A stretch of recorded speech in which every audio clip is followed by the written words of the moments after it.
Արվեստը այն լեզուն է համամարտկային, որ բոլորի համար դա հասկանալի է։ Համամարտկային այս լեզվով նա աշխարհին պատմեց գույների ու բնության աչք շոյող համադրության մասին։ Արվեստն հաճախ լռում է, որ իրեն հառած աչքերի ներսում տեսնի մարդկային ամենատարբեր զգացումները։ Այդ զգացումները տաք ու միևնույն ժամանակ սթափեցնող են, երբ խոսքը Հայաստանի ժողովրդական նկարիչ Հրանտ Թադևոսյանի վրձնին է վերաբերում։ Երջանիկ պահ է, երբ որ աշխատում ես ու նկարը ստացվել է, ոչ մի բանով չես կարող հրճվանքդ փոխարինել, ոչ գումարով, ոչ բանով, առանց որևէ մեկին նեղություն տալու դու երջանկանում ես, դա հրաշք բան է։ Այսօրվա երջանկության հետևում դժվար մանկությունն է։ Հոր կորուստը տարավ մանկատան պատերից ներս Արվեստն ու Թադևոսյանը կապվեցին հենց այդ դժվարին տարիներին։ Տուֆ քարի մեջ կա մումիա կոչվում, մոմիա, այդպես են անվանում, ամենայն դեպս այսպես պլաստիլինի նման մենք ուտում ենք դա, իրենք էլ էին շատ ուտում և իսկապես զարմանալի բան էր, քարի յուղն է, տուֆ քարի յուղն է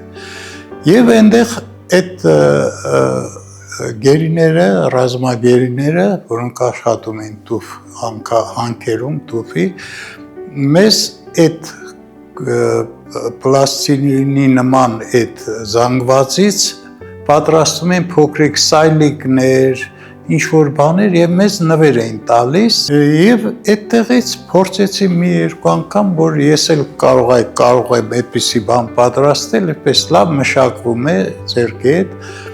և կարծես թե ստացվեց։ Արդյունքում սիրեց ու զարգացրեց նկարիչն այդ կապը, որ հետագայում կյանքի անբաժան ուղեկիցը պիտի լիներ։ Դպրոցում ես սպասում էի, որ նոր գիրք տան, այդ նոր գիրքը, որ տալիս են, կազմի վրա նկարներ էի անում։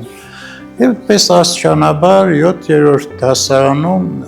համահայկական, այսպես Հայաստանի պատանի դպրոցականների ցուցահանդես կազմակերպեց, որի արդյունքում գլխավոր ժյուրիի նախագահ Մարտիրոս Սարյանն էր, ես արդեն 7-րդ դասարանում էի և ինձ տվեցին այն ժամանակ այդպես է կոչվում էր ոսկե մեդալ, Սարյանը ինքը իմ վզից կախեց դա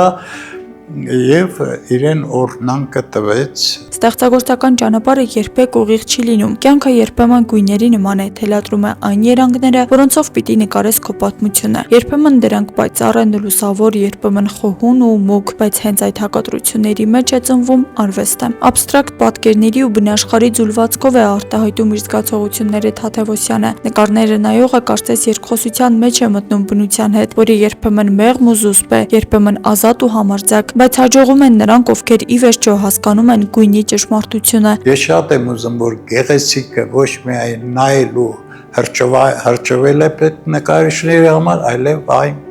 պետք է կարողանան վարպետորեն հասնել կտավին։ Վրձինը, որ նման է կախարդական փայտիկի, էությամբ այդպիսին չէր։ Իրականության դժվարություններով անցնելով Հրանտ Թադևոսյանը հասավ միջազգային հարթակներ, ներկայացրեց իր արվեստը տարբեր երկրներում և իր ստեղծագործություններով ևս մեկ առիթ տվեց հպարտանալու հայկական գեղանկարչությամբ։ Արվեստը ինձ համար ամեն ինչ է, մի անգամից ասեմ, որովհետև բոլորը խոսում ենք, զրուցում ենք, ուտում ենք, քայլում ենք, ես միայն դրա մեջ եմ։ Ամեն նոր կտավը հանդիպում է աշխարհի հետ, իսկ ամեն օրը ևս մեկ հնարավորություն գույներով պատմելու այն, ինչ բառերով հաճախ հնարավոր չէ ասել։ 88-ամյա նկարիչը գիտի, որ ծննդավայր Արթիկից սկսված այս ճանապարհը վաղուց իր անջնջելի հետքն է թողել ու շարունակում է թողնել հայ արվեստագիտության մեջ։ Արվեստը դա շատ ընկալելի, ինձ համար ընդունելի ճշմարտություն է։ Աստղիկ Խաչատրյան, Խանով Անիսյան, այսօր։